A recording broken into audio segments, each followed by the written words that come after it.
Cricket ஃபேன்ஸுக்கு வணக்கம். IPL playoff உறுதியாயிடுச்சு. இந்த 4 டீம் தான் போட்டி போட போகிறாங்க. கடைசியாக தான் வந்தார் விநாயக் அப்படிங்கிற மாதிரி மும்பை இந்தியன்ஸ் என்ன ஒரு கம்பேக், அவங்கள பாராட்டியே ஆகணும். இந்த ஒரு 4 டீம் எப்படி பர்ஃபார்ம் பண்ண போகிறாங்க, ஃபர்ஸ்ட் 2 பிளேஸ் யாருக்கு சாத்தியம், அது மட்டும் இல்லாமல் 3 மற்றும் 4 யாருக்கு சாத்தியம். ஸோ ஆர்சிபி இவ்வளோ தூரம் வந்ததுக்கு அவங்களுக்கு ஒரு பலன் கிடைக்குமா, பஞ்சாபுக்கு ஒரு பலன் கிடைக்குமா அப்படிங்கிறத அதையும் பார்க்கலாமா. அதுக்கு முன்னாடி ஃபர்ஸ்ட் டைம் சேனலுக்கு வரீங்கன்னா மறக்காமல் சப்ஸ்கிரைப் பண்ணி சப்போர்ட் பண்ணுங்கள். அப்போ தான் அப்டேட் எல்லாமே எங்களை வந்து சேரும். சரி வாங்க வீடியோக்குள்ளே போகலாம். ஸோ ஃபைனலாக நேற்று டெல்லி தோற்றதுக்கப்புறம் மும்பையுடைய பிளே ஆஃப் கனவு பிரகாசமாயிடுச்சுன்னு சொல்லி ஆகணும். ஆனால் டெல்லி கேபிட்டல்ஸ் கடைசியில் சொதப்பிட்டாங்க. அவங்க ஃபர்ஸ்ட்டு 7 கேம்ஸையும் லாஸ்ட்டு 7 கேம்ஸையும் எடுத்து பாருங்கள். புவரான ஒரு பேட்டிங் டிஸ்பிளே அண்ட் பவுலிங் டிஸ்பிளேங்கிறத சொல்லி ஆகணும். மிச்சுல் ஸ்டார்க் இல்லாமல் இந்த யூனிட்டோட பவுலிங் அப்படிங்கிறது உண்மையாலுமே மொக்கையாக இருக்குது. அதில் எந்த விதமான மாற்றமே கிடையாது.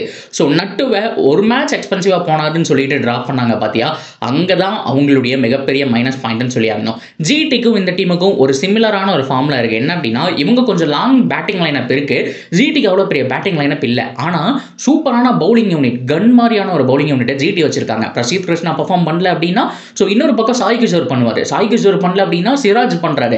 இந்த மாதிரி சூப்பரான ஒரு 4-5 பெஸ்ட் பவுலர்ஸை எடுத்து வச்சுட்டு அவங்க ரொட்டேட் பண்ண அவங்களுடைய பவுலிங் யூனிட் இம்ப்ரூவ் ஆயிருக்கு.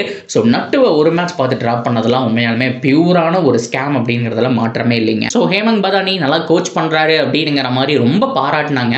ஆனால் அவரே பார்த்தோம் அப்படின்னா லாஸ்ட் ஒரு 6 கேம்ஸாக அவருடைய அந்த ஒரு கோச்சிங் அப்படிங்கிறதும் சரியாக இம்ப்ரூவ் ஆகலை அப்படிங்கிறத நம்ம பார்க்க வேண்டிய ஒரு முக்கியமான ஒரு விஷயமா இருந்துட்டு இருக்கு. இதுக்கு நடுவில் இன்னொரு விஷயம் சோசியல் மீடியாவில் ட்ரெண்டாக போயிட்டு இருக்கு.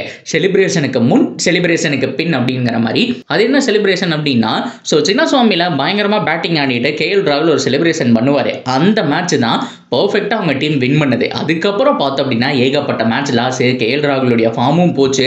ஸோ அந்த மாதிரி ஒரு புவரான அவங்களுடைய பேட்டிங் டிஸ்பிளேக்கு மிக மிக முக்கியமான ஒரு காரணம் அப்படின்னு சொல்லி ஆகணும்.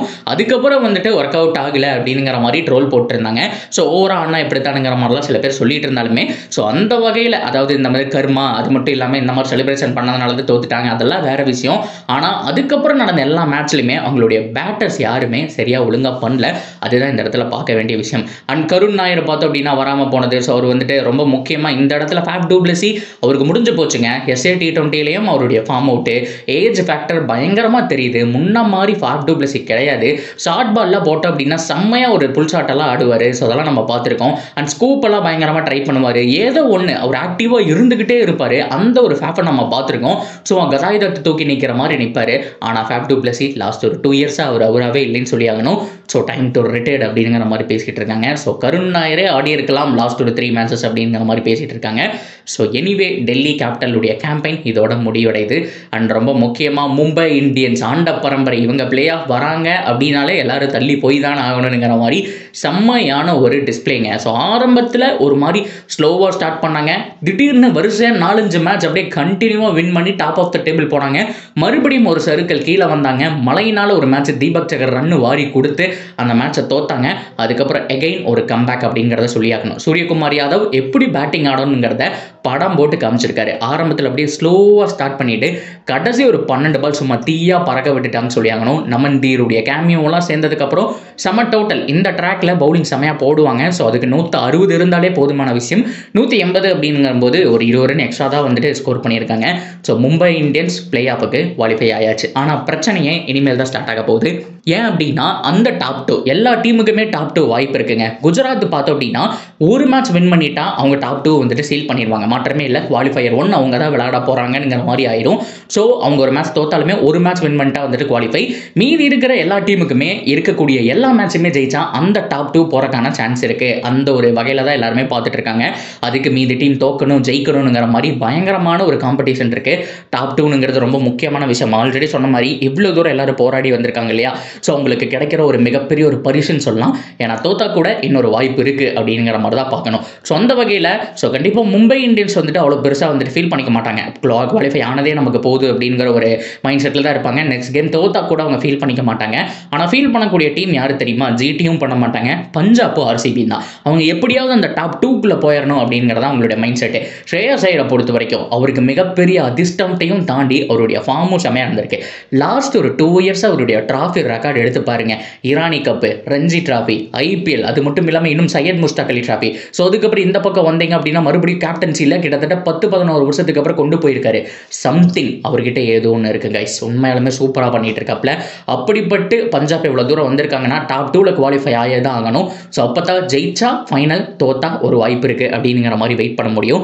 ஸோ பஞ்சாப்பும் அந்த இடத்த எதிர்பார்த்துட்டு இருக்காங்க. மீதி இருக்க கேமில் 2மே ஜெயிச்சா அவங்களுக்கு ஒரு சான்ஸ் இருக்குது. இன்னொரு பக்கம் ஆர்சிபியும் அதே ஒரு திட்டத்தோட தான் இருக்காங்க. ஏப்பா நாங்களாம் 18 வருஷமா சும்மா இருக்கிறோம், கொஞ்சம் கம்முன்னு இருங்க, நாங்கள் டாப் 2க்கு வந்துட்டு போய்க்கிறோம். ஸோ நாங்களும் ஜிடியும் குவாலிஃபையர் ஆகி நாங்கள் ஃபைனல் போய்க்கிறோங்கிற மாதிரி அவங்ககிட்டையும் ஒரு மைண்ட் செட் இருக்குது. பொறுத்திருந்து பார்ப்போம் கைஸ், யாருக்கு அந்த ஒரு குவாலிஃபையர் 1 விளையாடக்கூடிய வாய்ப்பு கிடைக்க போகுது அப்படிங்கிறத.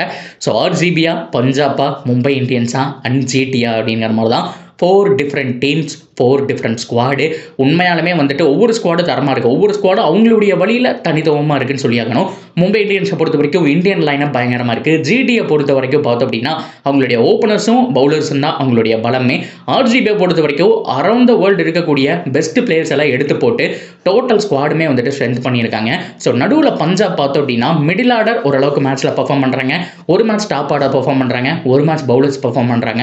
ஸோ இந்த மாதிரி எல்லா டீம்கிட்டையும் டிஃப்ரெண்டான விஷயங்கள் இருக்குது. ஸோ எப்படி குவாலிஃபையரை விளையாட போகிறாங்கிறத பார்க்கலாம். ஸோ நீங்கள் யார் எதிர்பார்க்குறீங்க, ஃபைனல் 2 யார் விளையாட போகிற அப்படிங்கிறத எல்லாத்தையும் தாராளமாக கமெண்ட்டில் சொல்லலாம். தொடர்ந்து அப்படி இருக்குது சேனலோட நினைச்சிருங்க, சப்ஸ்கிரைப் பண்ணி சப்போர்ட் பண்ணுங்கள்.